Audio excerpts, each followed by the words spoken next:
আজ থেকে ঠিক 2 মাস আগে 6ই জুন 2026 এই চ্যানেলে আমি একটা ভিডিও করেছিলাম যে কেন ভারতবর্ষের অবিলম্বে একটা দেশজ 100% ভারতীয় সোশ্যাল মিডিয়া প্রয়োজন।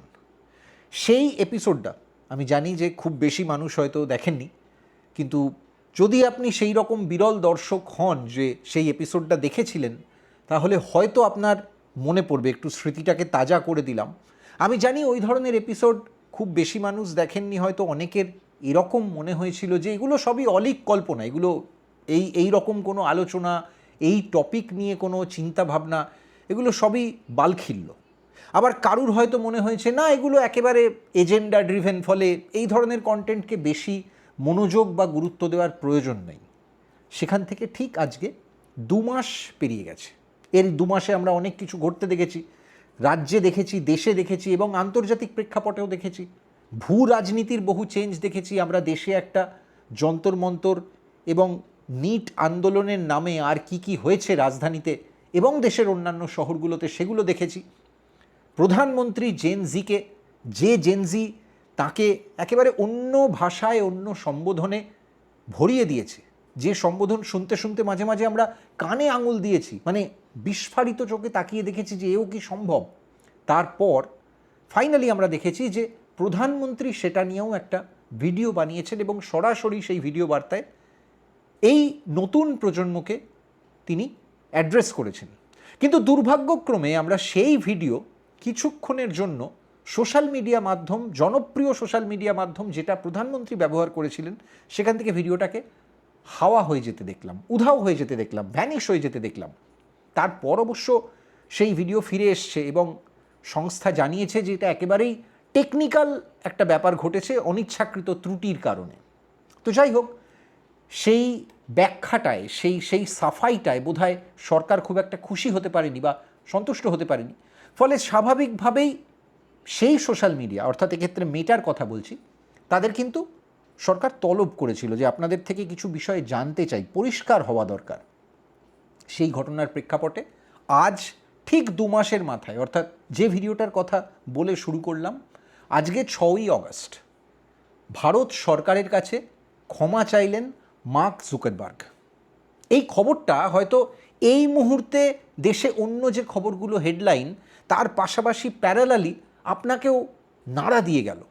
সারা বিশ্ব জুড়ে একেবারে যাকে বলা যেতে পারে ওই এমএনসিদের টাইকুন হিসেবে যাদের ধরা হয়, সেই তালিকায় কিন্তু এই মার্ক জুকারবার্গ নামটা থাকে।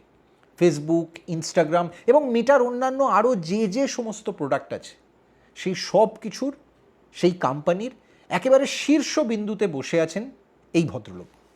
তো হঠাৎ কী এমন ঘটলো যে তাকে ক্ষমা চাইতে হলো একেবারে সরকারের কাছে? তার আগে একেবারে হার্ড নিউজ, আমাদের যেটা ফরম্যাট এই অনুষ্ঠান, যারা আপনারা আগে হয়তো অন্য কোনো পর্ব দেখেছেন তারা জানেন যে আমরা আগে হার্ড নিউজটা কি হয়েছে সেটা নিয়ে একটু আলোচনা করে নিই, তারপর ব্যাখ্যা এবং বিশদভাবে আরও ভেতরে ঢোকার চেষ্টা করি। তো খবর অনুযায়ী মেটার সিইও মার্ক জুকারবার্গ শিশু যৌন নিপীড়নমূলক বিষয়বস্তু, অর্থাৎ এগুলোকেই সরকারের টার্মিনোলজিতে, টেকনিক্যাল ভাষায়, সোশ্যাল মিডিয়ার ভাষায় বলা হয় CSAM। কেন সেগুলো বলছি, এছাড়া ডিপফেক বিভিন্ন কন্টেন্ট এবং প্ল্যাটফর্ম পরিচালনায় ত্রুটির জন্য ক্ষমা চেয়েছেন জুকারবার্গ। ক্ষমা চেয়েছেন, কি গ্রাউন্ডে ক্ষমা চেয়েছেন সেটা প্রথমেই আপনাকে জানালাম। এবার মেটার যে অফিসিয়াল দুঃখ প্রকাশ করা ভারত সরকারের কাছে, সেখানে কিন্তু বিষয়টা থেমে থাকেনি। মেটার প্রতিনিধিদের রীতিমতো 2 দফায় তলব করেছিল ভারত সরকার। যন্তর মন্তরের ঘটনার পরে প্রধানমন্ত্রীর ভিডিও টেক ডাউন করা, কন্টেন্টের ক্ষেত্রে আমরা এই গোটা যন্তর মন্তর পর্ব চলাকালীন যে ঘটনাগুলো সোশ্যাল মিডিয়ায় ঘটতে দেখেছি, যেভাবে আমরা দেখেছি যে ফেক নিউজ কিভাবে ছড়াচ্ছে, সেটা দিল্লিতে হোক কিংবা কলকাতায় হোক, কারা ছড়াচ্ছেন, কিভাবে পুরোটা অপারেটেড হচ্ছে, এই সমস্ত কিছু নিয়ে অনেক কিছু বোধহয় ধূসর জায়গা ছিল, যেগুলো জানা সরকারের জন্য খুব জরুরি ছিল। তো সরকার সেই কারণের জন্যই একটু ফোন টোন ঘুরিয়ে মেটার অফিসে তাদের একটু বলেছিলেন যে আপনারা আসুন, একটু চা সিঙ্গারা খাওয়া যাক, একটু অ্যাক্রস দ্য টেবিল আমরা বসি, একটু বিষয় আশয় কিছু আমরা বুঝতে পারছি না, জানা দরকার। তো সেই জানার পরিধিটা এমন ছিল যে মেটার শুধুমাত্র দক্ষিণ পূর্ব এশিয়া নয়, মানে রীতিমতো গ্লোবাল হেডরা যারা পলিসি ঠিক করেন সেরকম একটা বিশাল টিম একেবারে সাহেবদের, তারা কিন্তু এসে হাজির হয়েছিলেন রাজধানীতে এবং তারপর অ্যাক্রস দ্য টেবল আলোচনা হয়েছে। মেটার প্রতিনিধিরা এও স্বীকার করেছেন যে নির্দিষ্ট কিছু আন্দোলনের সময়, খুব গুরুত্বপূর্ণ, বিশেষ ধরনের কন্টেন্ট প্রচার বা বুস্ট করার জন্য মোটা অঙ্কের অর্থ ব্যয় করা হয়েছিল। এটা তারা জেনেছেন। অবশ্যই তাদের হাতেই তো গোটা প্ল্যাটফর্মটা, ফলে সেই প্ল্যাটফর্মে কে কী পোস্ট করছেন, কোন কন্টেন্টটাকে প্রমোট করা হচ্ছে, কিভাবে সেটাকে পুশ করা হচ্ছে, বুস্ট করা হচ্ছে, সেগুলো জানা তাদের জন্য খুব স্বাভাবিক।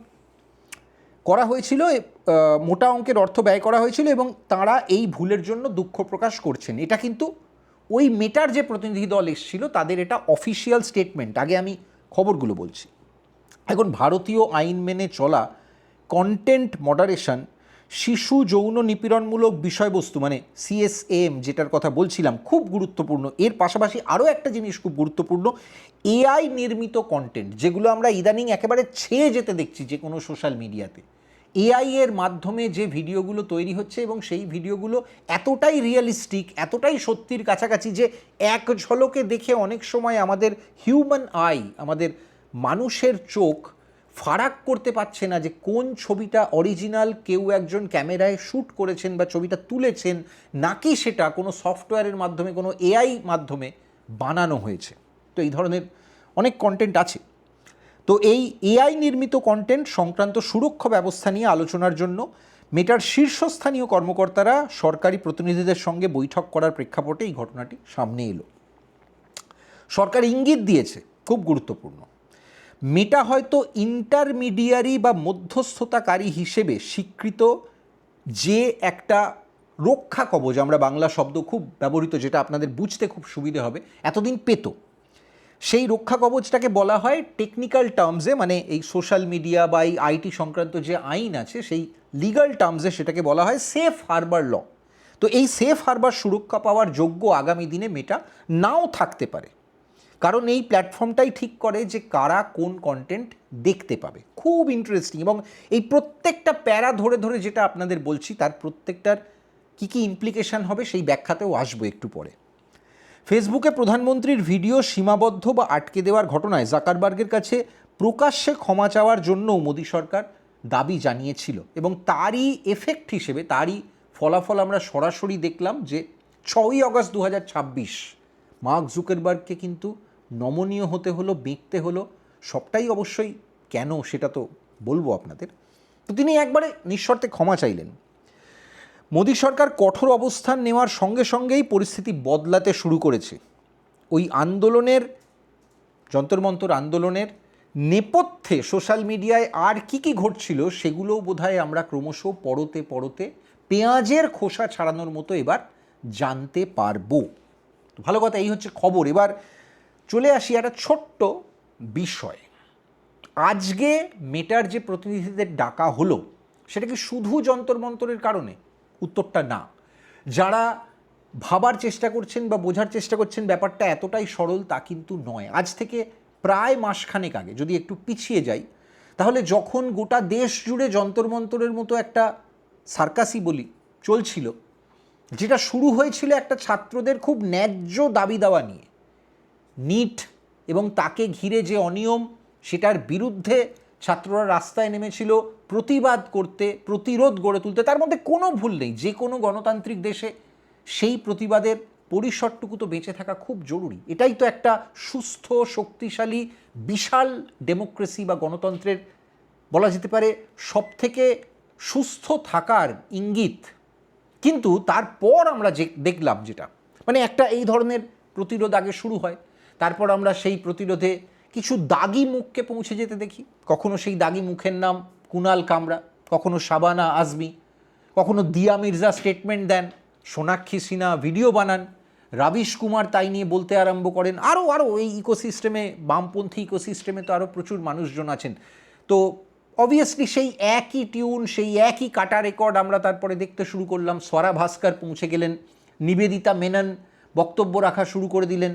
আমরা দেখলাম দিল্লির বিভিন্ন কলেজ টলেজ থেকে ওই যারা আর কি আরবান নকশাল সিম্প্যাথাইজার হিসেবে চিহ্নিত হন বা হয়েছেন বিভিন্ন সময়, তারা গেলেন, কেউ গান ধরলেন যে নাম রহেগা আল্লাহ কা, ইত্যাদি ইত্যাদি হলো। মানে কোনো এক জুনেদ ভাই পৌঁছে গেল, কোটি কোটি টাকার খাবার খাইয়ে ফেললো এই এত দিন ধরে, কিভাবে সেই খাবার এলো, কোথা থেকে এলো, কেন এলো, এই বাজারটা কে করে দিল, কোথা থেকে এই টাকাটা এলো, এই সমস্ত কিছু নিয়ে অ্যাকাউন্টেবিলিটি আস্তে আস্তে চাওয়া হচ্ছে। এগুলো কিন্তু ক্রমশ প্রকাশ্য, মানে খবর এখন নেওয়া হচ্ছে, খবর নেওয়ার পর্ব সবে শুরু হয়েছে। এবং এই খবর যখনই নিতে হয় তখনই ঘুরে ফিরে সেই প্রশ্ন চলে আসে যে ছাত্রদের নিট নিয়ে, নিটের অনিয়ম নিয়ে একটা ন্যায্য প্রতিবাদে কিভাবে ওমর খালিদের মুক্তির দাবি ঢুকে পড়ে, কিভাবে আর্টিকেল 370 তোলার দাবি ঢুকে পড়ে, মণিপুর ঢুকে পড়ে, তো ইত্যাদি এইরকম অনেক অনেক প্রেক্ষাপট আছে। যাই হোক, সেটা নিয়ে আজকে আমাদের আলোচনার বিষয়বস্তু নয়। আবার মেয়েটায় ফিরে আসি। তো এই যে মেয়েটার প্রতিনিধি দল আজকে এলো, যেটা বলছিলাম যে তাদের কিন্তু আজকেই প্রথম তলব করা হয়নি।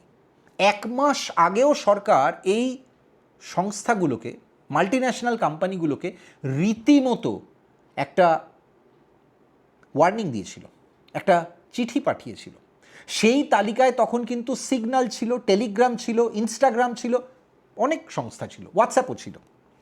তো এবার প্রশ্নটা হচ্ছে যে এই যে ফেনোমেনাগুলোর কথা আমি একটু আগে বলছিলাম, যে ঘটনাগুলো দেখা যাচ্ছে, অর্থাৎ খুব খারাপভাবে কোনো যৌন ইঙ্গিতমূলক কোনো ভিডিও বা এই ধরনের কোনো কন্টেন্টে শিশুদের দেখা যাচ্ছে, খুব অশ্লীল বা খালি চোখে আমরা যেগুলোকে এক ঝটকায় ভালগার হিসেবে চিহ্নিত করি, অথচ যেগুলো নিয়মের বেড়াজালে এই কন্টেন্টগুলো এই সমস্ত সোশ্যাল মিডিয়ায় দিব্যি ঘুরে বেড়ায় এবং প্রচুর সার্কুলেটেড হয়, সেগুলো আপনি, আমি বা আরও অনেকে দেখতে পান, সরকারও দেখতে পায়।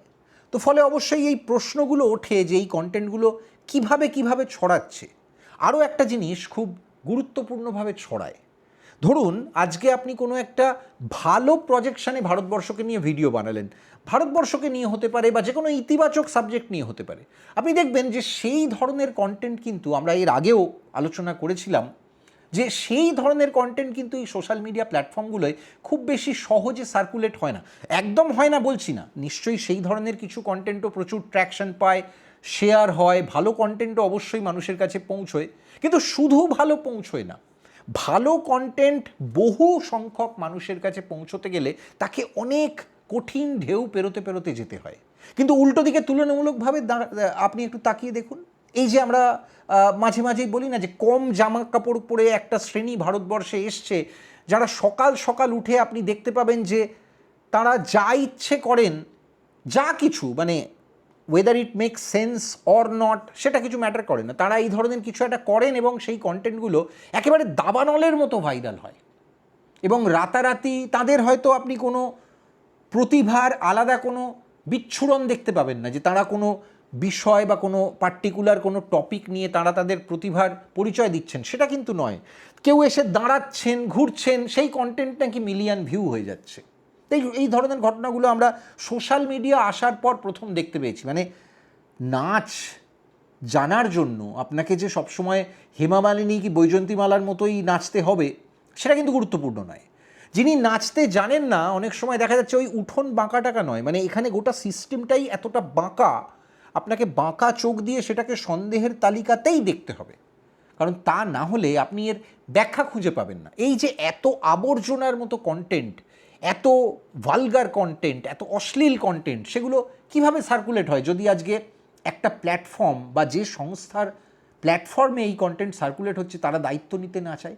দিনের শেষে অ্যাকাউন্টেবিলিটি কাউকে না কাউকে তো নিতে হবে। ছাত্রদের প্রতিবাদ যদি শেষ পর্যন্ত অ্যাকাউন্টেবিলিটির খাতে হয় এবং তার জন্য যদি দেশের শিক্ষামন্ত্রীকে পদত্যাগ করতে হয়, ইস্তফা দিতে হয়, তাহলে তো এক্ষেত্রেও মেটার একটা ডেফিনেটলি অ্যাকাউন্টেবিলিটি থাকে।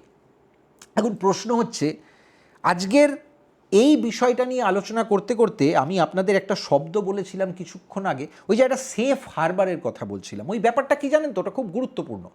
এই সেফ হারবার জিনিসটা কি সেটা নিশ্চয়ই এতক্ষণ আপনাদের মনে কৌতূহল তৈরি হচ্ছে। আজকে ধরুন প্রধানমন্ত্রী নরেন্দ্র মোদী একটা বিবৃতি দিলেন, তিনি একটা বাইট দিলেন। আচ্ছা, প্রধানমন্ত্রীর কথা ভুলে যান, আপনি মোহাম্মদ সেলিমের একখানা বাইট নিলেন, কিংবা একটা সাধারণ মানুষ তার কোনো বাইট নিলেন, সেই বাইটটা হতে পারে হয়তো তার সামনে বুম ধরে যে সাংবাদিক ওই বাইটটা নিয়েছেন তিনি টানা নাগারে 1 মিনিট কথা বলেছেন, 40 সেকেন্ড কথা বলেছেন, কি 2 মিনিট কথা বলেছেন। এখন সব সময় যে যেখানে সেটা দেখানো হচ্ছে সেটা পুরো 2 মিনিট আনকাট দেখানো হচ্ছে তা তো নয়। ওই জন্যই যে কোনো ভিজুয়াল মিডিয়াতে এবং তার পাশাপাশি সাংবাদিকতার সব মাধ্যমগুলোয়, মানে মেন স্ট্রিম সাংবাদিকতার সব মাধ্যমগুলোয় এই বাইট শব্দটা যেমন আপনি আস্তে আস্তে পরিচিত হয়ে গেছেন ওই কথাগুলো শুনতে শুনতে, ঠিক তেমনি আপনি এটাও জানেন যে এই বাইটগুলো এডিট করা হয়।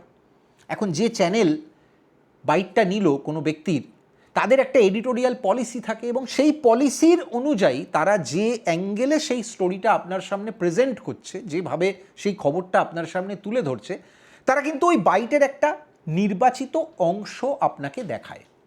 এবার এই এডিট করা নির্বাচিত অংশ বাইটের দেখানোর জন্যই, অর্থাৎ কন্টেন্ট মডারেশনের একটা স্বাধীনতা সেই চ্যানেল বা সেই মাধ্যমের থাকার জন্যই সরকার কিন্তু এই মাধ্যমগুলোকে, এই চ্যানেলগুলোকে, এই মিডিয়াগুলোকে তাদের কিন্তু বেশ কিছু নিয়ম বা ফ্রেমওয়ার্কে বেঁধে দিয়েছে।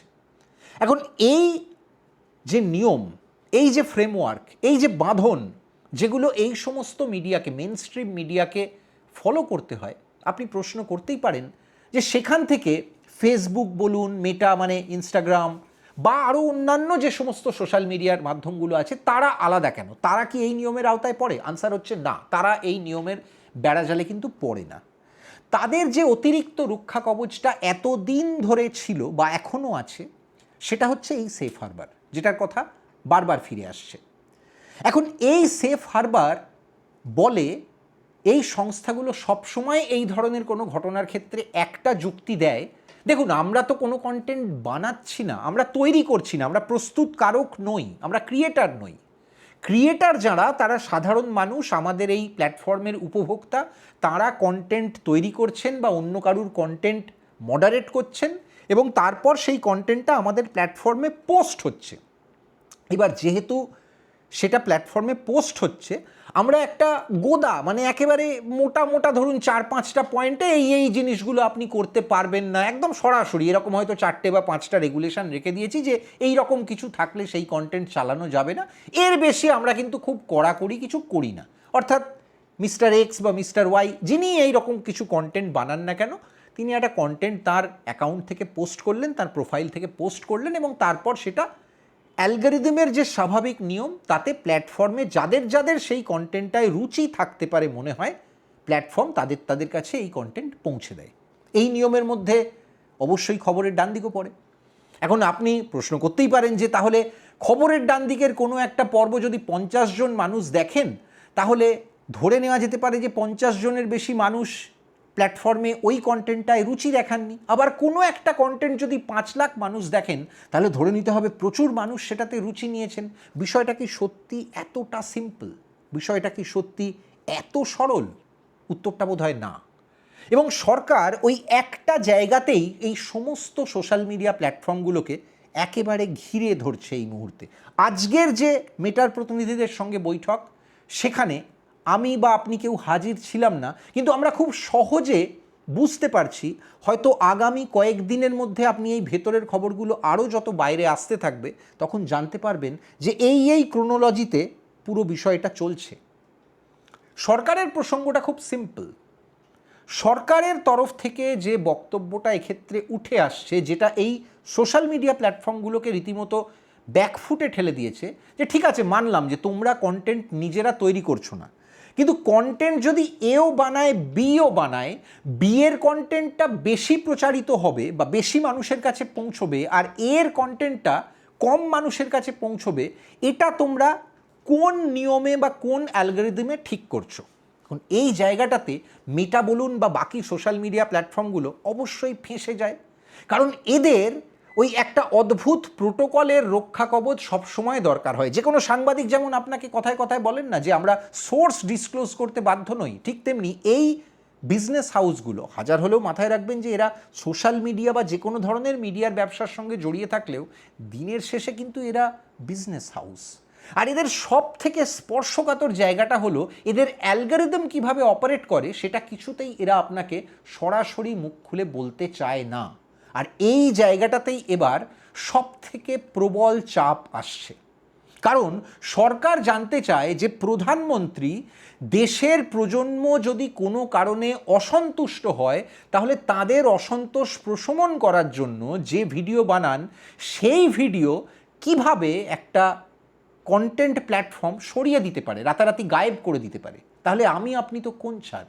আজকে ধরুন আমি ভারতের কোনো একটা ভালো জায়গা আপনার সামনে দেখানোর জন্য, ভারতীয় সংস্কৃতির কোনো একটা ভালো কোনো উদাহরণ আপনার সামনে তুলে ধরার জন্য ভিডিও বানালে যদি দেখি সেই ভিডিও 50 জনের বেশি মানুষ দেখছেন না, তাহলে এটাও কি ধরে নেব যে সেই ভিডিও 50 জনের থেকে বেশি মানুষের কাছে পৌঁছচ্ছে না? আবার আমি তর্কের খাতিরে যদি ধরে নিই যে একজন কম বয়সী তন্নি তিনি একটু কম জামা কাপড় পরে হঠাৎ এসে কোনো অঙ্গভঙ্গি করছেন বা কোনো বিশেষ ধরনের শরীরী ভঙ্গিমায় আপনার সামনে দাঁড়াচ্ছেন, আর মুহূর্তের মধ্যে তিনি কিন্তু কোনো কথা না বলা সত্ত্বে, কিছুই না করা সত্ত্বেও সেই কন্টেন্ট 5 লক্ষ মানুষ দেখে ফেলছেন, এটা তো কোনো জাদু বলে হতে পারে না। তো সরকার এবার সেই অ্যালগরিদমের ডিটেলসগুলো জানতে চাইছে যে কিভাবে গত কয়েকদিন ধরে বা গত 1 মাস ধরে, আরও স্পেসিফিক্যালি বলতে গেলে, এই সরকার বিরোধী বা কখনো কখনো দেশ বিরোধী, ভারতের গণতন্ত্রকে চ্যালেঞ্জ করা, প্রশ্ন তোলা সেই ধরনের কন্টেন্টগুলো কিভাবে এত বেশি আপনার আমার টাইম লাইনে ঘুরছিল, এত বেশি কিভাবে ঘুরছিল। এবং তার পাশাপাশি যদি সরকারের প্রশংসা বা ভারতবর্ষকে পজিটিভ লাইটে দেখানো কোনো কন্টেন্ট আসে, সেটা কেন তুলনামূলকভাবে এই অ্যালগরিদমের ইঁদুর দৌড়ে পিছিয়ে পড়ছে? এই জাদুকাঠিটা কি? এখন বিষয়টার গুরুত্বটা আপনি নিশ্চয়ই বুঝতে পারছেন। এবার চলুন আমরা একটু অ্যানালাইজ করার চেষ্টা করি যে এই যে সংস্থাগুলো দাবি করে যে তাদের এই সবটাই, অ্যালগরিদমের সবটাই A to Z, সেটাই নাকি AI নিয়ন্ত্রিত, সেটা কি সত্যি? এই একটা জায়গাতেও কিন্তু এই সংস্থাগুলো আবার ডাবল ব্যাকফুটে। কারণ যদি প্রমাণ হয় কালকে যে এই যে কন্টেন্ট মডারেশনের খেলা, অর্থাৎ কোন কন্টেন্টটা 2 লক্ষ মানুষের কাছে পৌঁছবে এবং 2 লাখ মানুষের কাছে পৌঁছলেই তাতে অন্তত 20-30 হাজার 50 হাজার ভিউ হয়ে যাওয়ার সম্ভাবনা বেড়ে যায়, আর যদি আমি একটা কন্টেন্টই 500 জনের বেশি মানুষের কাছে না পৌঁছে দিই তাহলে সেই কন্টেন্টটা হয়তো 50 জনের বেশি মানুষ দেখবেনই না। তো এই খেলাটা সব কিছু কি সবসময় AI, জেনারেটিভ AI, এই সমস্ত শব্দবন্ধগুলো দিয়ে, মানে ওই ছায়ার সঙ্গে যুদ্ধর মতো আর্টিফিশিয়াল ইন্টেলিজেন্সের ঘাড়ে চাপিয়ে কি দায় ঝেড়ে ফেলা যায়? বোধহয় এতটা সহজ নয়। কেন বলছি জানেন তো? কারণ এই সমস্ত সংস্থাগুলোয় আজকে যারা জবাবদিহি করতে সরকার বাহাদুরের সঙ্গে টেবিলে বসছেন, কাঁচুমাচু মুখ করে মাথা নিচু করে সমস্ত বকুনি হজম করছেন, সেই শ্বেতাঙ্গ সাহেবরা, তারা তো এসছেন হয়তো 7 সমুদ্র 13 নদী পেরিয়ে, কিন্তু আপনি যদি ভেবে থাকেন যে আপনি যে ভিডিওটা পোস্ট করলেন সেটা কজন মানুষের কাছে পৌঁছবে সেটা ওই সাহেব ঠিক করে দিচ্ছেন, তা কিন্তু নয়। হয়তো অনেক ক্ষেত্রেই এআইকে সামনে হাজির করা হচ্ছে, কিন্তু আদতে খোঁজ নিতে হবে যে এই সংস্থাগুলোয় কারা চাকরি করেন, কর্মী কারা। এখন মাঝে মাঝেই এই সমস্ত সংস্থাতে আমরা প্রচুর লে অফ, এতজন ছাঁটাই হলো, এই ধরনের খবরাখবর পাই, আবার নিয়োগেরও খবর পাই। তো এই যে নিয়োগগুলো হয় তাতে এই ধরনের সংস্থায় কিন্তু আপনি ভারত থেকেই বলুন বা দক্ষিণ পূর্ব এশিয়া থেকে বলুন, মার্কিন যুক্তরাষ্ট্র থেকে বলুন, এরকম প্রচুর কম বয়সী অ্যাসপিরেন্টরা তারা কিন্তু চাকরি টাকরি পান, সফটওয়্যার ইঞ্জিনিয়ার বা এই ধরনের বিভিন্ন পেশার থেকে। এবার এরা যারা চাকরি পান তারা যে সবসময় একেবারে সত্যের পরাকাষ্ঠায়, যুক্তির মাপকাঠিতে নিউট্রাল, সেটা কি আপনি খুব বুকে হাত দিয়ে বলতে পারবেন? বোধহয় না। তাদেরও তো রাজনৈতিক বায়াস থাকে। এখন আমরা কিভাবে ফেস ভ্যালুতে ফেসবুককে ক্লিন চিট দিয়ে দিই বলুন তো? কিভাবে ধরে নেব যে এই কন্টেন্ট মডারেশনের দায়িত্বটা ফেসবুক AI এর ঘাড়ে পুরোটা চাপাতে চাইলেও আদতে বন্দুকটা কোনো একজন এই ধরনের IT স্পেশালিস্ট বা কারুর কাঁধে থাকে না?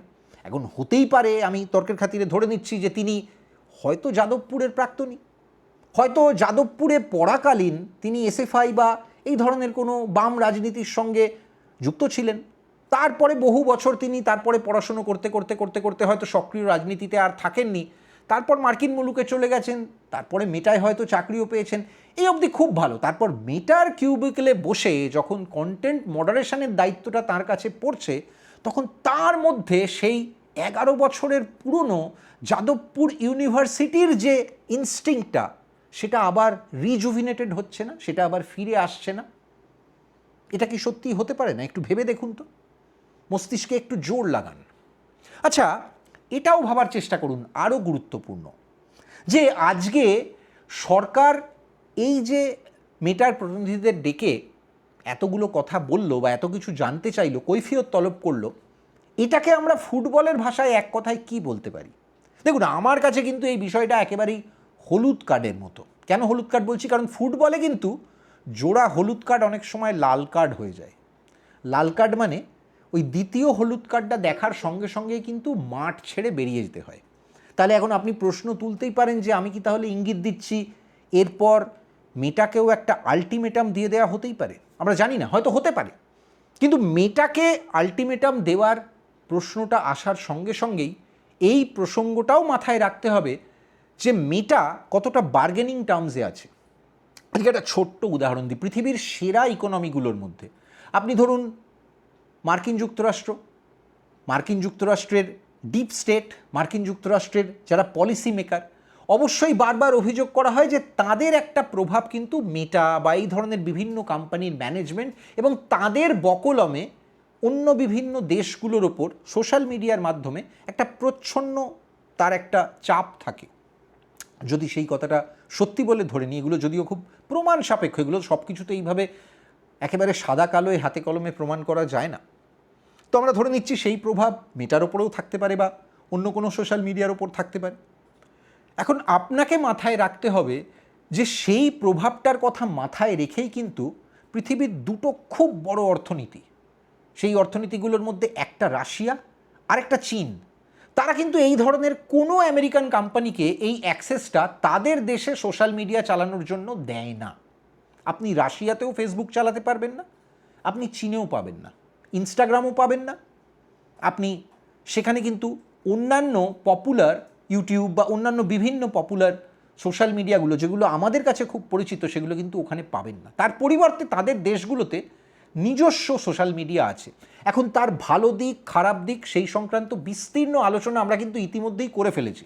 ওই যে বলছিলাম প্রথমেই 6 তারিখের যে ভিডিওটা, ওই ভিডিওটা 6ই জুনের ভিডিওটা আমি অবশ্যই এই ভিডিওর ডেসক্রিপশানে লিঙ্ক করে দেবো, যেখানে আপনারা দেখবেন এবং আমি আশা রাখবো আপনাদের কাছে অ্যাপিল করবো যে আপনারা অবশ্যই সেই ভিডিওটা দেখুন। তাহলে অবশ্যই আপনারা বুঝতে পারবেন যে কোন কনটেক্সটে এই কথাগুলো বলছি। এখন প্রশ্নটা হচ্ছে আবার ঘুরে ফিরে সেই জায়গায় যে মেটার মতো কোনো সংস্থা, তাদের যেমন ভারতকে প্রয়োজন, ভারতেরও মেটাকে প্রয়োজন। অবশ্যই একটা বিরাট বড় হাতিয়ার, বিরাট বড় অস্ত্র বলতে পারেন সোশ্যাল মিডিয়া আজকাল, সেই অস্ত্র যার মাধ্যমে এক চান্সে, এক সেকেন্ডে, কয়েক মুহূর্তের মধ্যে প্রচুর মানুষের কাছে পৌঁছানো যায়, এটা একটা সত্যি। এখন ভারতবর্ষের মতো পৃথিবীর এত বড় গণতন্ত্রের সুস্থ থাকার জন্য এই ধরনের কোনো মাউথপিস, এই ধরনের কোনো প্ল্যাটফর্ম থেকে যাওয়া, সেটাও তো খুব গুরুত্বপূর্ণ গণতন্ত্রের জন্য, এটা আমরা সবাই জানি, বুঝি, মানি। কিন্তু প্রশ্নটা হচ্ছে মেটা যদি ফাউল প্লে খেলতে শুরু করে, তাহলে তার কান মুলে দেওয়ার অপশানও তো ভারত সরকারের হাতে ডেফিনেটলি আছে। যদি সেটা চীনের সরকারের কাছে থাকতে পারে, রুশ সরকারের কাছে থাকতে পারে, তাহলে ভারত সরকারের কাছেও আছে। আর সেই ট্র্যাকশনটা কিন্তু ভারত সরকারের হাতে এই 2026-এ দাঁড়িয়ে প্রায় 500 মিলিয়ন মানুষের সোশ্যাল মিডিয়ায় উপস্থিতি। হ্যাঁ, বলতে পারেন এই সংখ্যাটাই, এই বিশাল সংখ্যাটাই, এই জনসংখ্যাটাই ভারতের সব থেকে বড় অস্ত্র, সব থেকে বড় টেক্কা। এখন প্রশ্নটা হচ্ছে মেটারও ব্যবসা দরকার, সুতরাং এই এত বিপুল সংখ্যক বড় বাজার, সেটা সহজে কোনো কোম্পানি হাতছাড়া করতে চাইবে না। আর যদি এর পরেও তারা কোনো বেপরোয়া মনোভাব থেকে সরে না আসে বা এই বেয়াদপি চালিয়ে যায়, যদি এই ধরনের ঘটনা আবার ভবিষ্যতে ঘটতে থাকে ফ্রিকুয়েন্টলি, তখন হয়তো ওই জোড়া হলুদ কার্ড কোনো সময় লাল কার্ডে পাল্টে যেতে পারে। এখন আপনি প্রশ্ন করতেই পারেন একদম এই আলোচনার শেষ পর্বে এসে যে ঠিক আছে, যদি মেটাকেও লাল কার্ড দেখানো হয় তাহলে তার পরিবর্তন কী হবে? ফুটবল খেলায় লাল কার্ড হলে তো পরিবর্তন খেলোয়াড় নামানো যায় না, কিন্তু ডেফিনেটলি তার তো একটা পরিবর্তন দরকার। কারণ দেশের মানুষ, এত বিপুল সংখ্যক জনগণ, তারা সোশ্যাল মিডিয়ার এই যে অভ্যেসটা তাদের মধ্যে তৈরি হয়েছে, কোনো জায়গায় তো ভয়েড থাকে না, শূন্যস্থান থাকে না, তাহলে সেটা পূরণ হবে কি করে? এখন এর উত্তর অবশ্যই হতে পারে আবার সেই একই কথা বলবো, একটা দেশজ সোশ্যাল মিডিয়া। আর আমি বিশ্বাস করি আজকে ওই মেটায় যারা চাকরি করেন, যাদের মধ্যে এই কূট বুদ্ধিগুলো মাঝে মাঝে খেলা করে, কন্টেন্ট মডারেশন বা বিভিন্ন ধরনের এই ম্যানিপুলেশনের খেলাগুলো, তারা যদি আজকে একটা পৃথিবীতে বহাল তবিয়তে থাকতে পারেন, তাহলে একটা প্যারালাল ইউনিভার্স কিন্তু এরকমও আছে, জানেন তো। ভারতে কিন্তু একটা বিশাল যুবশক্তি আছে, এবং সেই যুবশক্তির ট্যালেন্টকে কিন্তু একদম কম মনে করবেন না। এরাই কিন্তু প্রকৃত অর্থে জেনারেশন গাটার নন, জেন জি। তারাই হয়তো আগামী দিনে ভারতকে উপহার দেবেন ভারতের পরবর্তী বিকল্প ফেসবুক বা কোনো দেশজ সোশ্যাল মিডিয়া। হয়তো এই মুহূর্তে কানপুর আইআইটিতে বা আমাদের খড়গপুরে বা অন্য কোথাও 3জন বা 4জন যুবক একসঙ্গে রাতের ঘুম নষ্ট করে প্রচুর অ্যালগরিদম ইত্যাদি নিয়ে পড়াশুনো করছেন, নিজেদের মধ্যে কোনো রিসার্চ বা একেবারে বলতে পারেন অ্যাডভেঞ্চারের মতো তারা সেটা এই মুহূর্তে কোনো মডেল তৈরি করছেন। কে বলতে পারে যে আগামী দিনে সেই রকম একটা মডেল হয়তো এই 140 কোটি মানুষের সোশ্যাল মিডিয়ার খিদে মিটিয়ে দেবে। হাজার হোক, ভারতীয় মস্তিষ্ক তো, সুতরাং সেই ট্যালেন্টের উপর আস্থা না থাকলে চলে কি? কি হতে পারে, কি হবে, সেদিকে তো ডেফিনেটলি আমাদের নজর থাকবে। কিন্তু আপাতত আপনি ফেসবুকে নজর রাখবেন যে কোন ধরনের কন্টেন্ট আপনার টাইমলাইনে বেশি করে পৌঁছচ্ছে, সেগুলো সত্যি আপনি চান, মানে আপনার পছন্দের, নাকি আপনার পছন্দকেও কেউ মডারেট করার চেষ্টা করছে। আজ এই পর্যন্তই। ভাবুন, ভাবতে থাকুন। এই ধরনের আরও অনেক ভাবনার খোরাক নিয়ে আমরা নিয়মিত বিভিন্ন পর্বে আসি। আমি প্রদীপ্ত আজকের মতো বিদায় নিচ্ছি। আপনাদের সবাইকার চোখ থাক ফেসবুকে, আমাদের পেজ খবরের ডান দিক, আর একই সঙ্গে ইউটিউবেও। নমস্কার।